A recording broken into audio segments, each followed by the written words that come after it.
Hello YouTube, this is the Dentist, and welcome to the all-new scheduled series of games that I will be doing every other day. You can check what games will be coming on which days on the channel by looking at the strange piece of paper on the right-hand side of the image type thing. Before we start, apparently YouTube's meant to be having some downtime at 7 PM Pacific time. I don't know what that is in GMT. I think it's like 5 AM. So apparently uploads aren't going to be affected. Oh god. But apparently video processing will be. Now likelihood is the video will not have finished uploading by then, so hopefully it'll continue to upload during the maintenance part, and by the time they're done, I'd like to think the YouTube monkeys are pretty snappy at what they do. I'd like to think that it will still be, if not close to finishing uploading by the time they fix the servers. So hopefully this won't be delayed. You should get it at the usual time, between 9 and 12 AM GMT. If it doesn't, then, well, deal with it, because it's not my fault. So, right, this is point 18. This is the latest, actually no, I tell a lie, this is now not the latest version. Point 18.1 came out like a couple of minutes ago, but the servers aren't working, and apparently it's just bug fixes, so I'm not going to get that now. You'll see that in the episode next week. Yeah, I've been playing this for the last 2 days, and it's fantastic. I absolutely love point 18. We're starting completely afresh. Nothing from the point 17.1 gameplay is going to be in this. I'm completely starting afresh. This is a whole new beginning. I have turned off permanent debris because the amount of stuff you have to launch into space now that docking has been done, like for building space stations and such like, the amount of debris you end up with in space, it's not dangerous, it's annoying, because when you're trying to like use the new targeting system, which I'll show you in the game, when you're trying to select individual bits and there's like loads of debris clustered around it, it just gets very messy. So there is no debris. I'm not doing it because it makes it difficult, it's just annoying. Yeah, so we're starting again. That's pretty much how most of my attempts end up. Let's start new. We'll call this YouTube. Ta-da! Career mode still hasn't been implemented, but yeah, it's fine. Right, so first things first, I kind of want to role play this in the sense of I don't want to skip steps that you would normally have to do in real life. So I think first things first, as this is entirely new, we need to do an initial like probe launch. Like the Soviets had Sputnik, which was the first thing we ever launched into space. So we're going to recreate that. That is going to be our initial launch. So we're basically going to build Sputnik. And luckily, they made a Stayputnik Mark II. So we're going to use this. This is what we're going to be using. So yeah, everything has changed. Just going to say now, the action groups thing, I don't know how to use this yet. It's a little strange to me. So if you can tell me how that works, if you've been playing point 18, do say.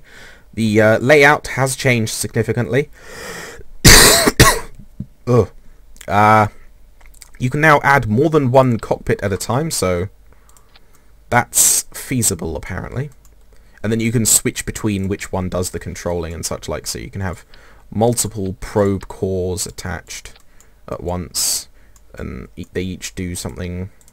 But you cannot get rid of the initial. You can't have two and then get rid of the original. You have to have the original core, whether it be these kinds or whatever. But we'll get around to all of that. Yeah, we need to build a probe. So they've added a couple of more tabs. They got rid of crew and decals, which I think was a good move because they weren't using it. So now we have utility and science. Also, structural and aerodynamic have been split into their own sections. So we now have all the structural things and all the aerodynamic things. Also, a lot of the things from control have been put in here. So control now literally consists of just RCS stuff and SAS stuff. Propulsion is pretty much the same. And then obviously you have pods. So what we want is structural, because we need to give our probe a bit of structure. Actually, no. Sputnik was just a shiny ball in space with some pointy out things. So let's put some pointy out things on it. There we go. Okay.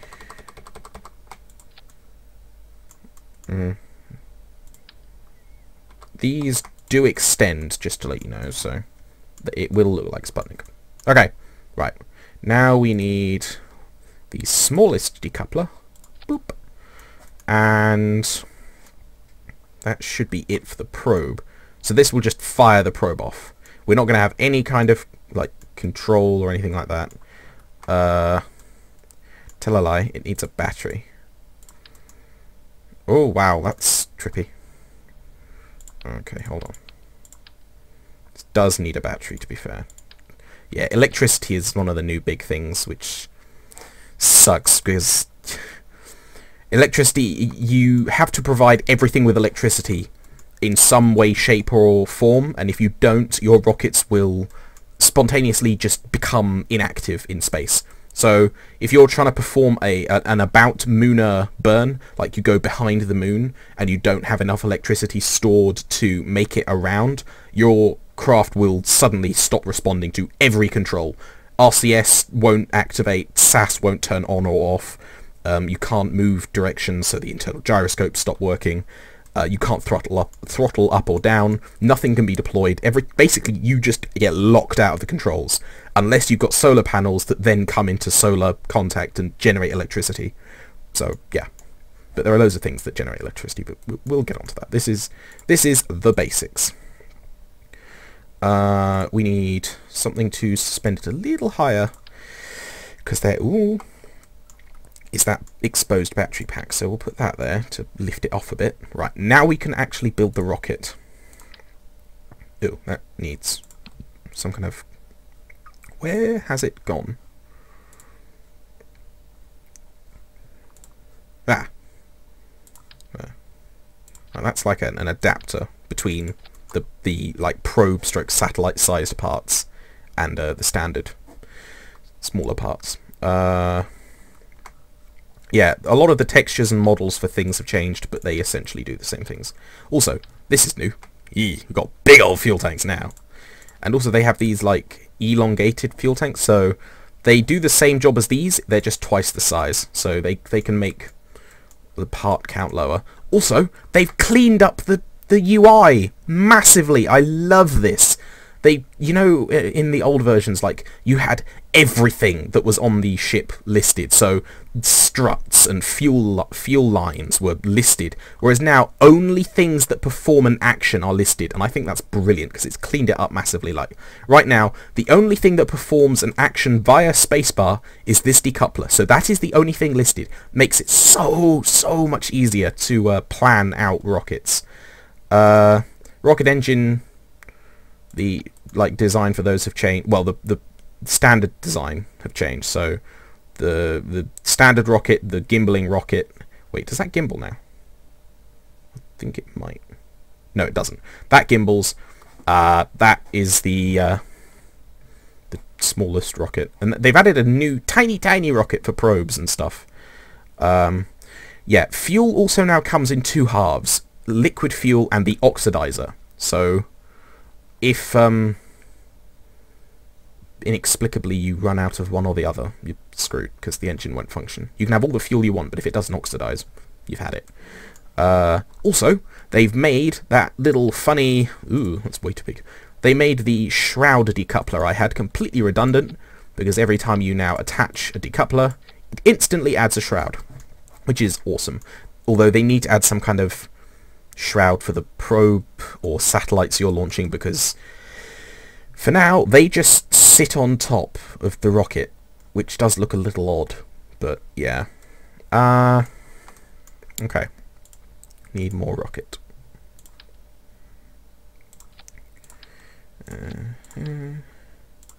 This section can be a bit bigger. They've added more decouplers. I don't understand, like, what the difference between these two are. I mean, this one's lighter, but that's about it as far as I can tell.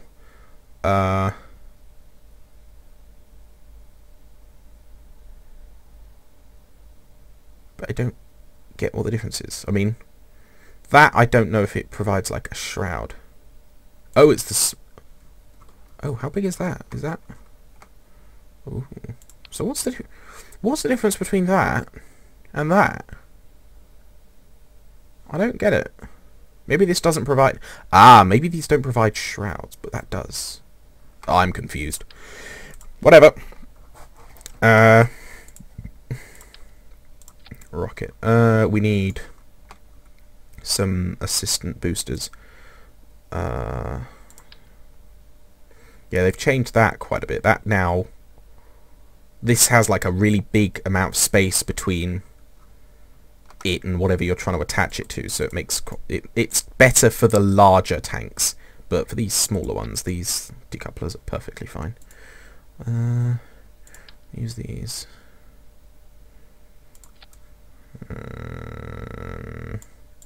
Just add to those a tiny bit, and then we'll stick those on.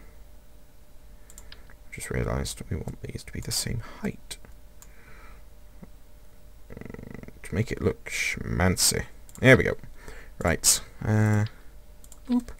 What I want to do is try and make like standardized designs. So for launching probes and such like, we'll just use this design for satellites and such, or at least for Kerbal orbit satellites. If it needs to go to the moon, it might need an extra booster stage or such like.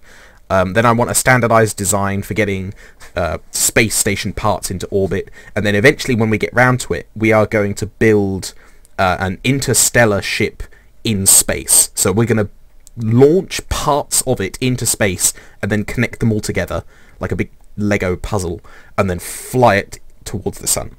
So that is kind of not end game, but that is a big milestone I'd like to get to.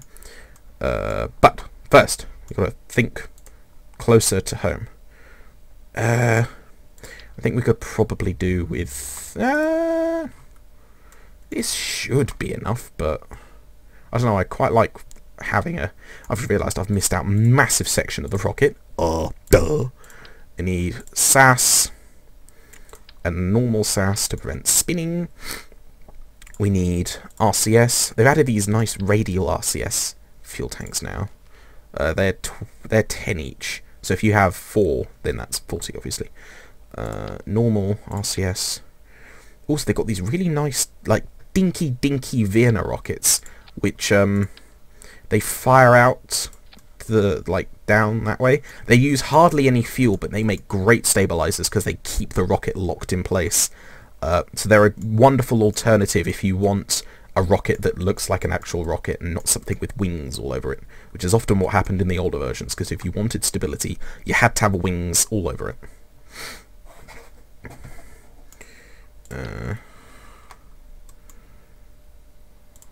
So yeah, that's going to be nice and stable. Don't need them up here because we'll be relying on RCS for steering.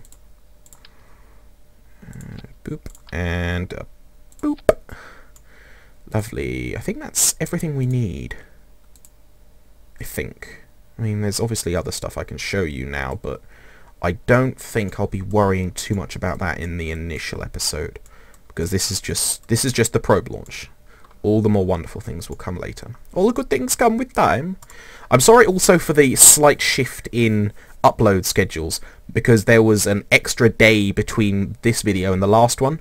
That was just because I was an idiot and mistimed when I was meant to be uploading and when I created the schedule, because I thought it'd be good to start it on a Tuesday, because that was when I thought it would properly coincide with the last video. Oh, I'm sorry. Oh, why can't I talk properly today? But it didn't.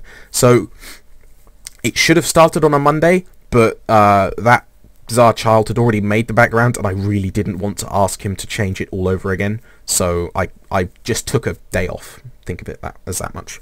Yeah. So if you keep an eye on the schedule, you'll know exactly what's coming.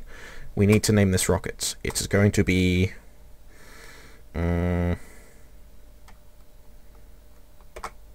Probe 1. Because I'm so fucking original. And this is about as basic as it gets. So this is the ultimate initial test. So save, staging. Just realised. Right, so there's...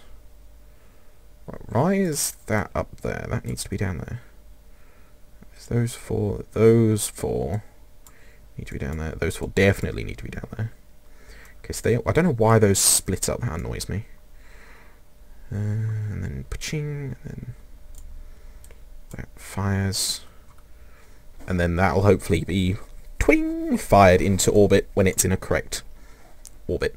Now I want this to be in a decaying orbit because I don't want it flying around in space forever. Save, launch.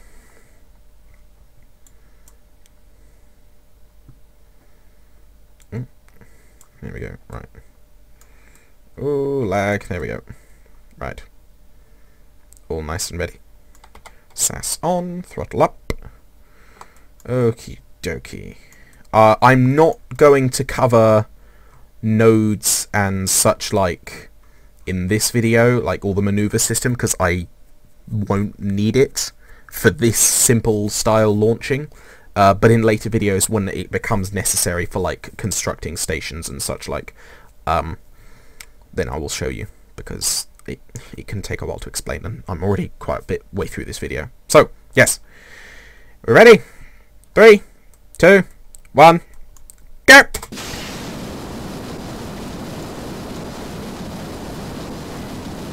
Wonderful. I don't know why it's spinning, that's quite loud. Let's turn that down a bit. No, there's the volume. Here we go. That. Why is it spinning? That's what I want to know.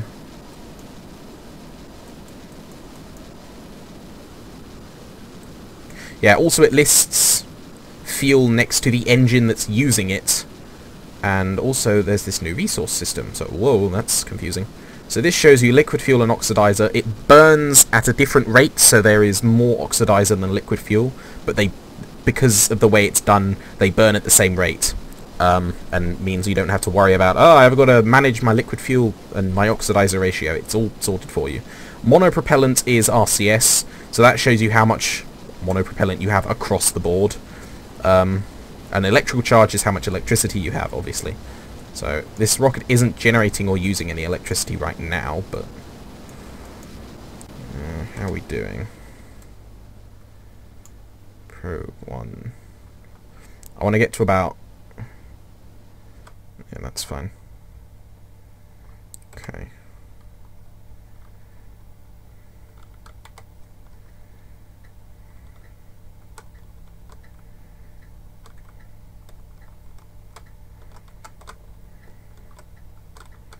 Right.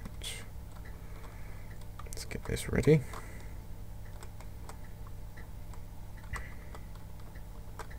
Oh, pushing the wrong button. Oh,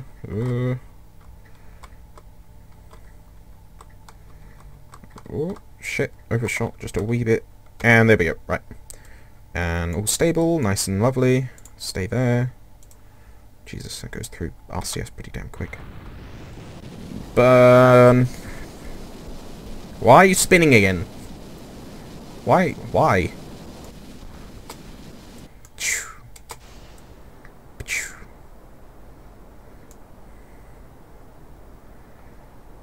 Okay.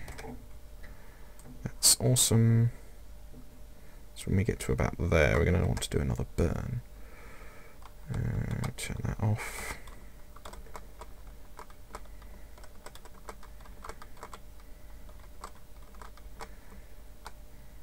You got to be way more economical with your RCS now, I find. I think they've increased the rate at which RCS is burned. But why are you spinning? For God's sake.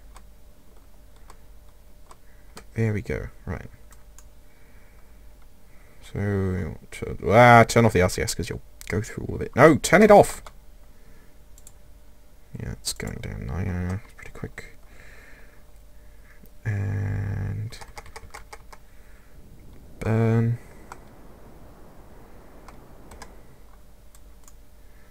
Yeah, that debris will crash down.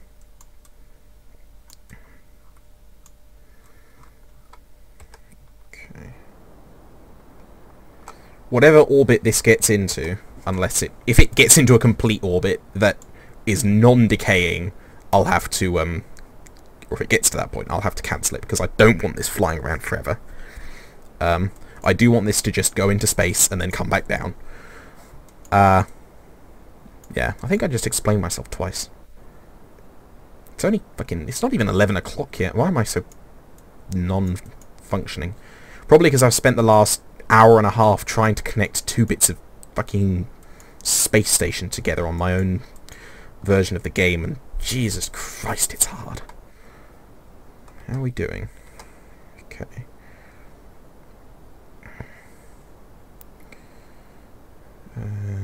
So if that periapsis goes above a certain amount, I'm going to have to kill it. Yep. Okay. Is that all good? Okay, and turn that off. Drop you down to...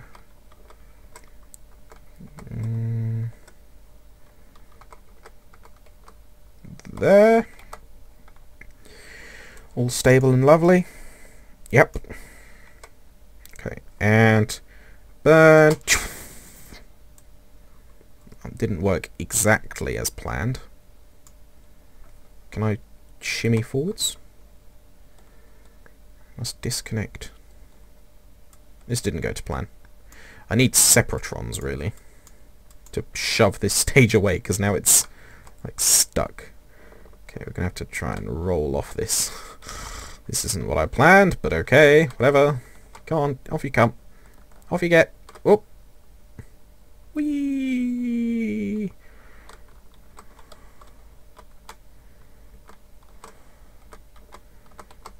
And obviously this doesn't have a SAS module, so it won't lock in place regardless of what I do. But what we can do, deploy the spines. We have a very rudimentary Sputnik. I don't actually... Apparently you can listen to a recording of what Sputniks sound like.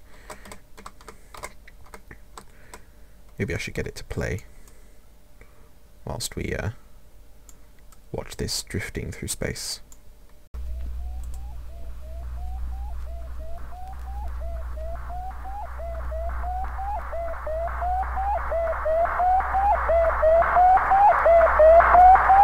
So yeah, this is point 18, and well, I think it's bloody brilliant, to be honest. Yeah, you can see the deployed communitrons and also the Sputnik module thing itself are draining the electrical charge. So if this was left to run for long enough, it would eventually just... Well, it wouldn't actually do anything because there's nothing on this that actively does something.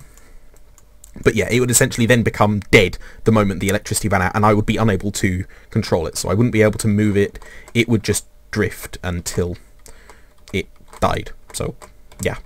Well, let's see it fly into the atmosphere again. Oh god. I think the original Sputnik was in orbit for three months, I saw. So it was up for a fair while. But the only part left of it, apparently, is the arming key that activated it. So they obviously pulled out the key. So it activated and then loaded it into the rocket and shot it into space. So the arming key is the only part left of it because everything else burnt up in the atmosphere. How's this doing? Whoa! Yeah, this is coming down nicely. Trying to control this at warp speed 4 is impossible, so whee! It looks like the thing from Matrix. Whoa! Crazy oscillation! Oh wow, that's actually going to do my head in. Coming in. Nice and speedy. Whoa! Why is it vibrating? That's insane. What the hell? Jesus Christ. Why is it... That was weird. Why is that happening? What the actual fuck? Oh, they haven't added Oh, it wants to spin, that's why. They haven't added, like, re-entry heat or anything yet. That'll probably be quite a late. Yeah, we're about to run out of charge. Whether we run out of charge or air first is to be seen. I think we're going to hit the ground first. Yeah, we're going to hit the ground first. And bye-bye, Sputnik. Boom. It mounted to the side of a mountain. Yeah, apparently there's a desert somewhere on the Kerbin. Where is it? Where's the Kerbin desert? Oh. Ah. Go away. No, I'm trying to... There we go. Oh, yeah. So, apparently there's stuff in this desert. Oh, there's probe one. Oh, no, there's debris in... Oh, wait, no, that'll go away. I've set it to not stay. Yeah, apparently there's something in the desert you can find, so maybe that can be a mission for us. So yeah, this is point 18. Next episode, we're going to launch some communication satellites to get like an array up. We'll probably get 2 going around Kerbin and 1 going around the moon, and then we can start planning some landings on the moon. Do it Apollo style, so we'll have like a lander and a command module and everything. So that should be interesting. Yeah. So, hope you all enjoyed this, and I will see everyone later.